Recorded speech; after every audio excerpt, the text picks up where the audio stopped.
thousands of pictures from the office because we brought our cameras. Old school. Like old school cameras. Yes. And so we started compiling all of it, and we were thinking about stories we could tell, and we really wanted to do sort of a combination memoir of our time on the office and memoir of our best friendship, because that's where we met. Yeah. And that's how we became best friends, and we had all these firsts together, and we navigated life and motherhood and all kinds of things together.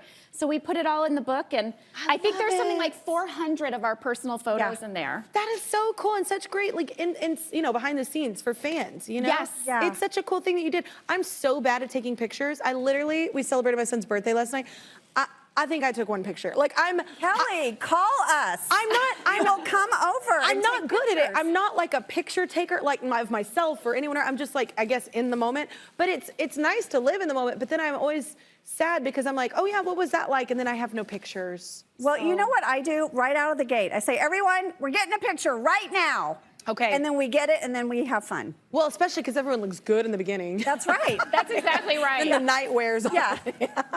Okay, so you've been friends for almost 20 years. That's amazing. So what do you think, like, the best part of your friendship? Like, I'm so glad that she was there for me in this moment. What's one of those moments? Oh, man. Well, we talk about this in the book.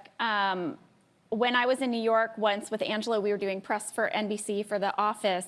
I fell down some stairs and I fractured my back in 4 places. God. Yeah. And she is who rode with me in the ambulance to the hospital. She held my hand when I got a catheter. My favorite thing was the nurse was like, would you like your friend to step out while we give you a catheter? And she said, I'd like her to stay and hold my hand.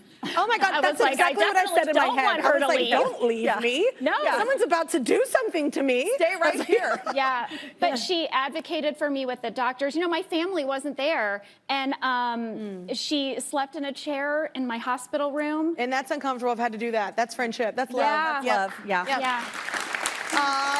That's so sweet. I love this friendship. It's so nice, especially the chemistry of that show is so great. And that even from that, you got this beautiful thing afterwards from it. That's very cool.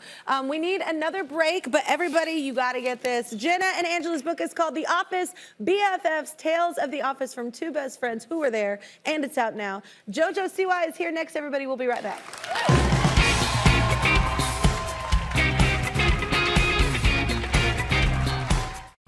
No matter who you are, being yourself can be tough when you have severe asthma.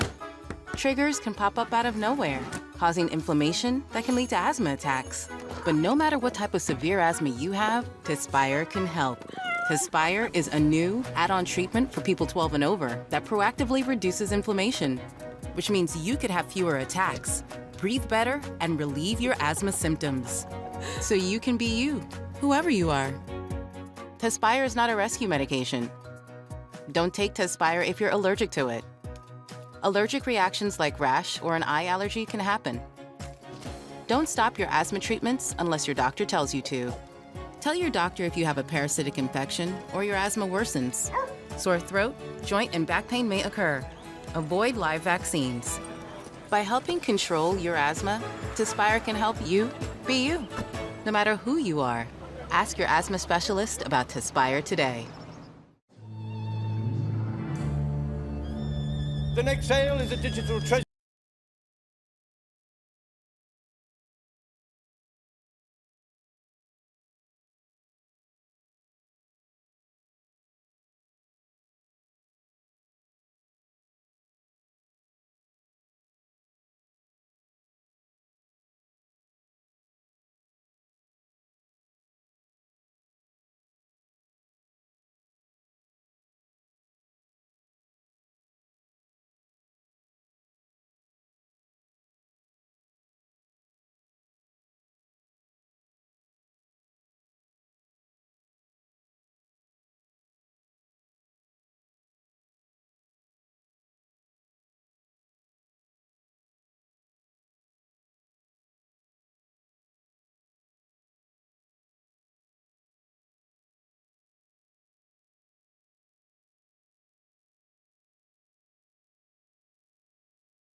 Now that the city's trying to create more bed capacity for the homeless, possibly by this summer, but some on council also wanting a 24-hour shelter.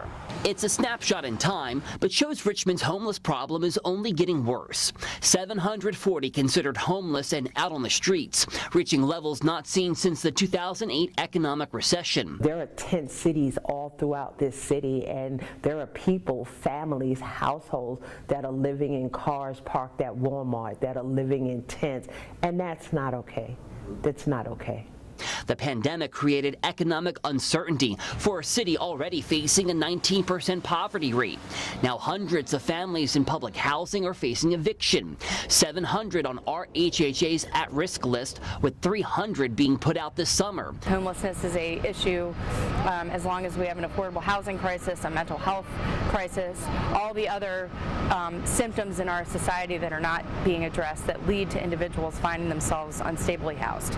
Meanwhile, area real estate and rent prices have skyrocketed, and 4,000 inmates are set for early release this summer, with a good majority coming back into the Richmond area. You know, we welcome the reentry population with welcome arms and open arms, and know that we need to have the resources in place so that they can be stable. This week, Richmond's NAACP is hosting a State of Emergency and Housing Forum to get all those organizations helping the homeless on the same page. It will be a closed-door event so those on the front lines can have a real talk about solutions moving forward. We have a lot of great agencies that work with the homeless, but they've got to get to the point now of stopping working in silos and work as collectively as possible.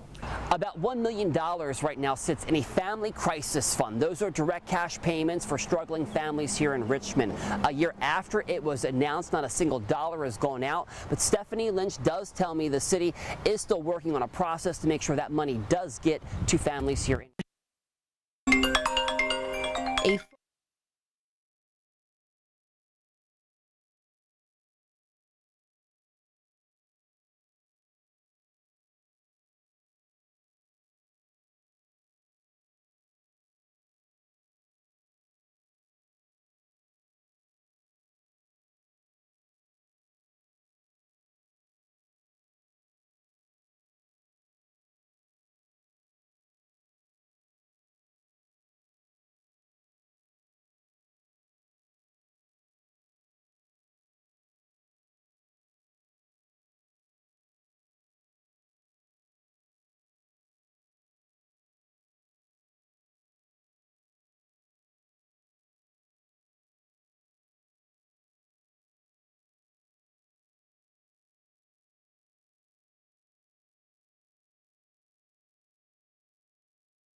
Happy Tuesday, everyone. I am Terrence Dixon here at the Digital 12 News Now Center. Hope your day is going pretty well. I hope you guys are staying dry.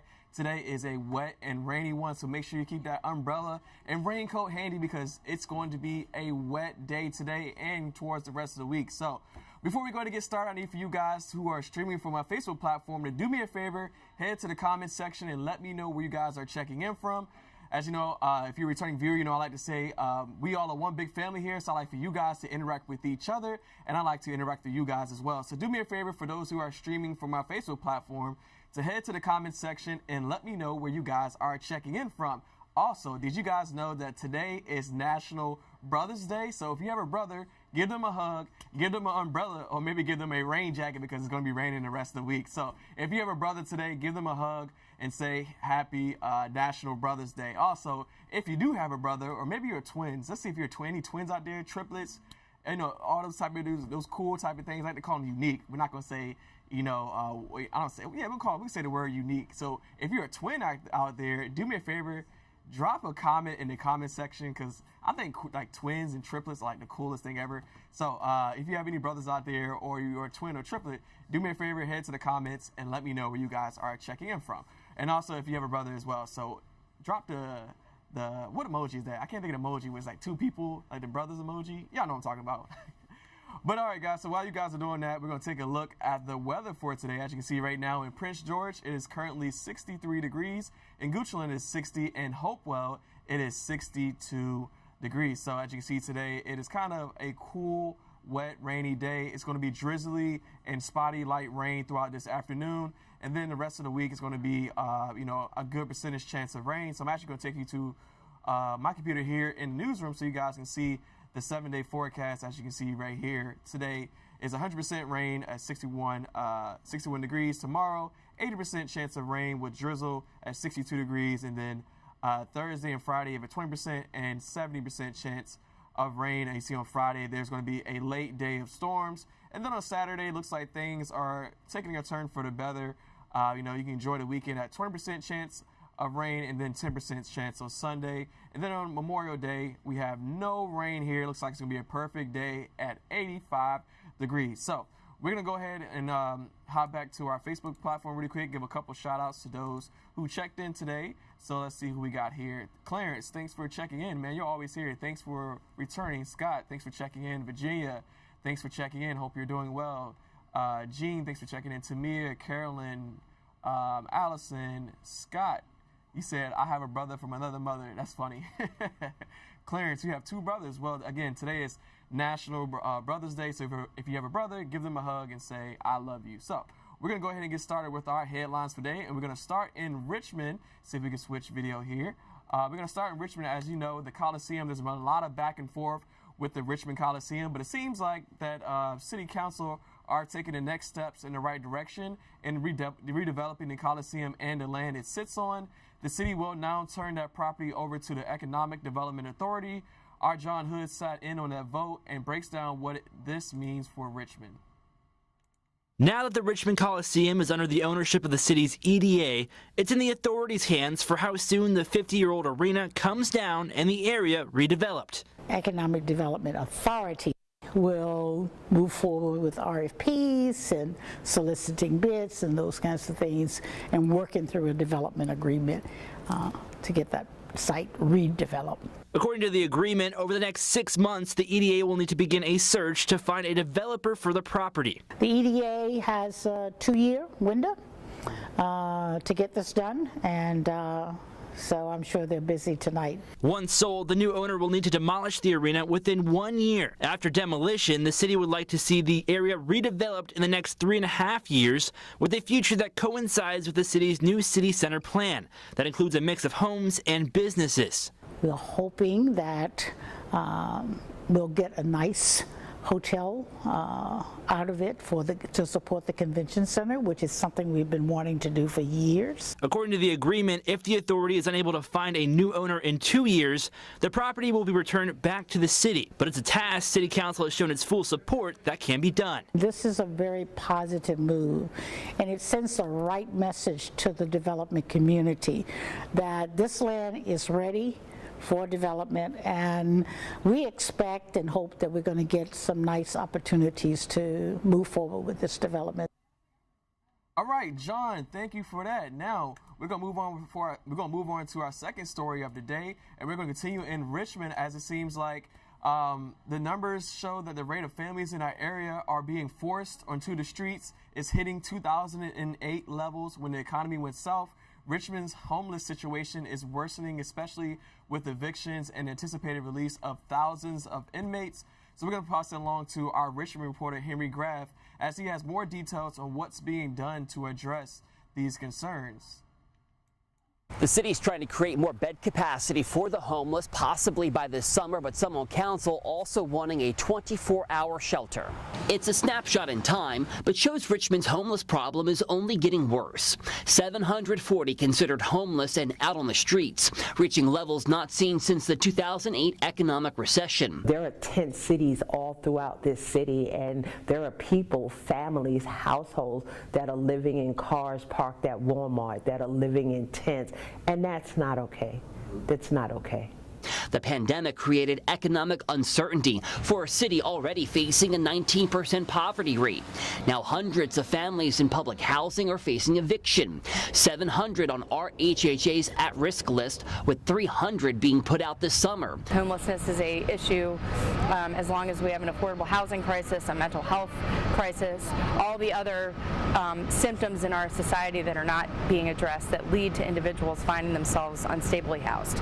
Meanwhile, area real estate and rent prices have skyrocketed, and 4,000 inmates are set for early release this summer, with a good majority coming back into the Richmond area. We welcome the reentry population with welcome arms and open arms, and know that we need to have the resources in place so that they can be stable. This week, Richmond's NAACP is hosting a State of Emergency and Housing Forum to get all those organizations helping the homeless on the same page. It will be a closed-door event so those on the front lines can have a real talk about solutions moving forward. We have a lot of great agencies that work with the homeless, but they've got to get to the point now of stopping working in silos and work as collectively as possible.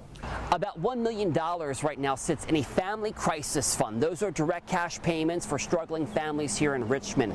A year after it was announced, not a single dollar has gone out, but Stephanie Lynch does tell me the city is still working on a process to make sure that money does get to families here in Richmond. On your side in Richmond, I'm Henry Graff, NBC 12 News. All right, Henry, thank you for that. Now, I see some of you guys chiming in on our Facebook platform. You know, there's a little bit of chatter about the Richmond Coliseum. I actually am curious to hear from you guys. What would you like to see down there? I see some of you guys talking about, you know, hotels and things in that nature. You know, what are some of the things you would like to see down there at the Richmond Coliseum if it was to be built? What are some of the things you would like to see? And if it wasn't to be built, what would you like to see in its place? So I'm actually kind of curious to hear from you guys now that I see some of you guys or some of you all chiming in on the future of the Richmond Coliseum. So do me a favor, drop a comment, and I'm just curious to hear from you guys. What would you like to see be done with the Richmond Coliseum? So before we move on to our third and final headline of the day, I want to remind you guys to make sure you download the NBC 12 News app. That is the quickest way to get the news to the palm of your hand. So that way, if there's any breaking news that happens, you guys can get alerted straight to your phone, and you don't have to wait until the newscast. Also, if you have any streaming device such as a Apple TV, Fire Stick, Roku, you name it, make sure you download the NBC 12 app on there as well, so that way you can stay up to date and alert. You can watch all the newscasts completely for free, so you don't need cable, because you know everything's expensive these days, and inflation is killing us. Woo-hoo-hoo, man. So yeah, it's completely free on there, so make sure you download us on there, so that way you can watch all of our newscasts completely for free. Also, for days like today and this week, make sure you download the NBC 12 weather app, so that way if anything crazy happens with the weather, you guys can stay up to date and alert. You can get the alert to your phone, so that way if there's any first alert weather days, you guys can stay up to date and alert. So that's that. So now let's move on to our third and final headline of the day, which is a positive story. I wanted to end today on a positive story, a survival story at that. A Hanover teen senior year took a turn for the worse. Stephen Yago got into a serious car accident and ended up with a traumatic brain injury and multiple fractures. So his prognosis was uncertain, but then his family says a miracle happened. So we're going to toss it along to our Desiree Martia as she has this full story on this positive story rather on this miracle. Excuse me. Desiree Martia has this the latest on this miracle story. A phone call on September 17th, 2021 turns into a nightmare for Kathy and Chris Yago. My oldest son, Chris, said, "Mom, Stephen was in a bad accident." Both of us kind of stopped for a second. On a country road in Powhatan, Chris Yago says his son's truck had a mechanical malfunction. The truck flipped over several times, and in that process, Stephen was thrown out of the vehicle. Really a blessing that he was ejected, because the driver's seat, the cab of the truck was completely crushed on the driver's side. At the scene, bystanders came to the rescue, including a hospice nurse. She was certain with what she saw and with the condition that he was in that he was not going to make it. Stephen was rushed to Chippenham Hospital, unconscious and in critical condition. When he came in, he was pretty much in a comatose state. Doctors placed a breathing tube inside Stephen, diagnosing him with skull and pelvis fractures. The thing with brain injury, you can't really predict it. A period of uncertainty filled with prayers and get well soon cards. 1 week after the wreck, Stephen reached a turning point when he started pulling his breathing tube. And they took the tube out, and he was breathing on his own, and he was getting up, and then he was standing up. Stephen was eventually able to leave Chippenham Hospital. And that was followed by several months of outpatient rehabilitation. He's been one miracle after another. Progress leading up to this. A reunion between Stephen and his care team at Chippenham Hospital, next to the room where Stephen was fighting for his life more than 8 months ago. That makes it all worthwhile. Stephen will take another big step in his recovery journey. On June 3rd, he will graduate and get his high school diploma. I never know when I'm not going to have another day, so have fun while I can. On your side in Richmond, Desiree Montilla, NBC 12 News. All right, Desiree, thank you for that. Now, guys, that was such a powerful story, right? Such a miracle story. We wish Stephen Yago the best. That's such a powerful story there. So that is all the news you need to know. That is all the trending headlines for today. Now let's go ahead and take a look at some of the stories that our reporters are working on today, starting first at 4. So we're going to start with Henry. Henry is speaking with Senator Joe Morrissey as he shares his perspective about abortion rights and what could happen in the Commonwealth. Morrissey may be the key vote in whatever abortion legislation plays out here in Virginia. AJ is speaking with a local company helping with COVID vaccine trials for kids under 5 years old. Desiree is looking to the statue that was taken out of the rubble after the Fox Elementary fire and currently sitting at Clark Springs for the students. So Desiree will have the latest on what the statue symbolizes for the students. Emily is doing a story with Virginia lawmakers following their push for federal funding to widening I-64 between Richmond and Virginia Beach to ease the congestion. So I don't know about y'all, but if you've driven on I-64 going towards Virginia Beach, you know, it can get congested. So Emily will have the latest on that. And then Riley is speaking with the Richmond Animal Care and Control about the second graders who are appearing on the Kelly Clarkson show today at 2 p.m. who help pets find their forever homes.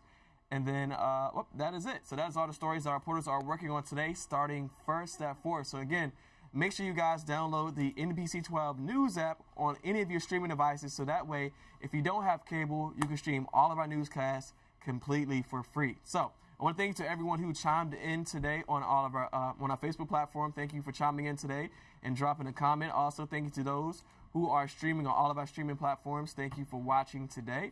And also, guys, today is National Brothers Day. So if you have a brother out there, make sure you give them some love and tell them I love you. And also, keep your umbrella handy because it's going to be raining, a chance of rain for the rest of the week. So until tomorrow, guys, I will not talk you guys' head off tomorrow. I won't talk your head off anymore. Until tomorrow, I will talk to you guys soon. See you later.